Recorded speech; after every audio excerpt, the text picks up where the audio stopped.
Dave, after yesterday's game, you talked about how Jaden Schwartz provided a burst for your team and tried to get that momentum going.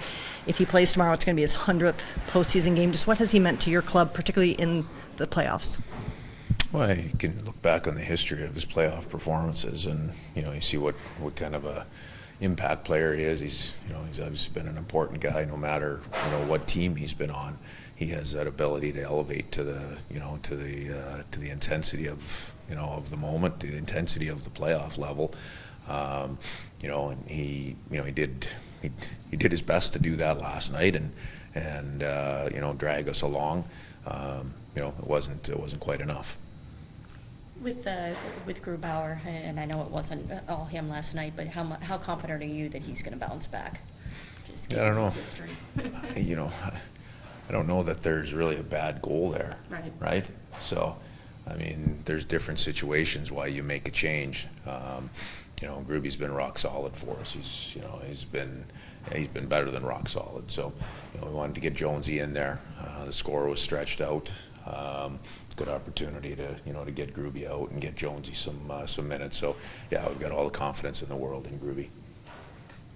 Going back to your question about just talking about Jaden Schwartz, we talk about guys like Jordan Eberle and Yanni Gourde a lot in terms of leadership in the locker room, but he obviously also wears a letter. What do you think he brings to this team in the locker room? You're Schwartzy? Yeah. Well, I mean, he's everybody goes about it in a different way. I mean, he's a veteran leader on this hockey team, and like I said, everybody has a different style of leadership, and Schwartzy's the way. He's a guy that, I mean, everybody loves Schwartzy. He's just an awesome guy. You ask any of his teammates, any of his former teammates, he's a really well-liked guy for a good reason. But at the core of that is how much they trust him as a teammate and as a player. That's the very best teammate is the one that goes out and competes extremely hard and gets the job done. That's the best teammate. With Jared McCann, I believe I read correctly that he started last night on the fourth line, ended back in his usual spot. But how much does that help getting him back in any respect, but also just kind of the balance on the lines and everything? Yeah, he really didn't. I mean, he didn't land in his. He moved up and down the lineup a little bit. Mm-hmm. He played the game with Donato and Tanev. As you'd expect, coming off a couple-week layover, jumping into this level. His game improved as the 60-minute hockey game wore on, and we look for him to continue doing that. He's obviously an important player for us, and a guy that fits in well with a lot of a lot of the areas that that we need him in: power play, penalty kill, as well as 5-on-5. Dave, do you expect him to stick with Donato and Tanev next game? Have you thought through that yet? I wouldn't comment on that, even if I had made the decision, which I actually probably have made the decision, but no, it's not something we'll talk about today. I had to try. Yeah. Do you have an update on Daniel Sprong at all? I don't. Not other.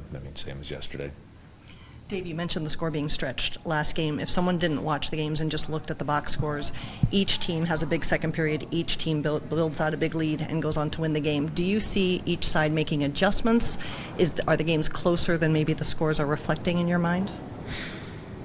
Game 3, the second period was closer. I mean, we capitalized on our opportunities and on our chances. Last night's second period, there's a lot of things going on in that period, from a couple of interesting calls to them being quicker than us and us being I said after the game I thought we arrived late in a lot of the spots, defensively as well as offensively. So that's probably the biggest thing for me in that period. Yeah.